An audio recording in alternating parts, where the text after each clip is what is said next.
आगे बढ़ते हैं और ब्रोकरेज रिपोर्ट्स के दम पर ओएनजीसी और एचसीसी में शानदार तेजी दिखी है। दोनों शेयरों पर ब्रोकरेज रिपोर्ट्स की पूरी डिटेल्स के साथ मेरे सहयोगी गौरव अब जुड़ चुके हैं। गौरव, बताएं दोनों स्टॉक्स पर क्या ब्रोकरेज रिपोर्ट्स निकल कर आई है और स्टॉक में कैसी तेजी दिखी है।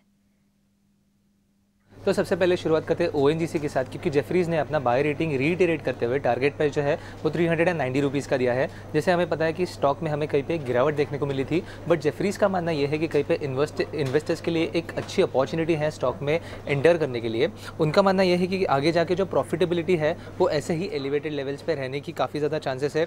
उसके साथ साथ उनका मानना यह है कि कहीं पे अगर पॉजिटिव ट्रिगर्स की बात करें तो कहीं पे केजी बेसिन में जो प्रोडक्शन है उसमें एक रैंप अप हो सकता है Q3 FY25 के बाद, और इसके बाद एक्रीशन भी हमें देखने को मिल सकता है प्रॉफिटेबिलिटी में। तो इसकी वजह से फंडामेंटल जो है वो काफ़ी स्ट्रॉन्ग रहने की काफ़ी ज़्यादा चांसेस है, और इसीलिए उन्होंने एक बुलिश व्यू जो है वो ओएनजीसी पे अपना बरकरार रखा है।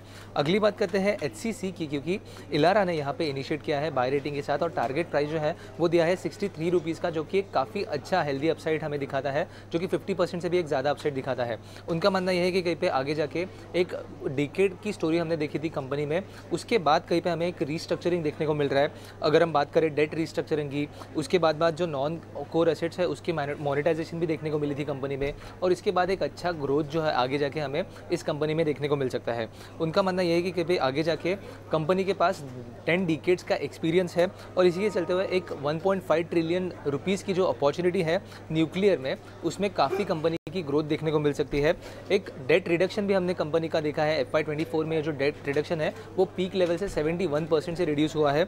इसी के साथ साथ आगे जाके उनका मानना है कि कहीं पे नेट वर्थ जो है कंपनी का वो पॉजिटिव हो सकता है FY26 के बाद। इसके बाद हमें अगर हम ऑर्डर इनफ्लो की बात करें तो उनका मानना है कि कहीं पे 9,000 करोड़ का एक ऑर्डर इनफ्लो भी हमें देखने को मिल सकता है FY25 में, और आगे जाके ये जो ग्रोथ है वो 15% की एगर ग्रोथ हमें अगले 2 सालों के लिए देखने को मिल सकता है, और इसीलिए एक बुलिश व्यू हमें एचसीसी के ऊपर इलारा की तरफ से देखने को मिल रहा है। अगर हम स्टॉक की बात करें तो 10% से भी एक ज़्यादा जंप जो है आज के दिन में इस स्टॉक में हमें देखने को मिला है। तो आगे जाके इन दोनों स्टॉक्स पे हमारी नज़र ज़रूर बनी रहेगी, क्योंकि एक स्ट्रॉन्ग वर्ड जो है ब्रोकरेजेस की तरफ से हमें देखने को मिल रहा है। ऑलराइट, चलिए, तो ये अहम खबर आती हुई, लेकिन हम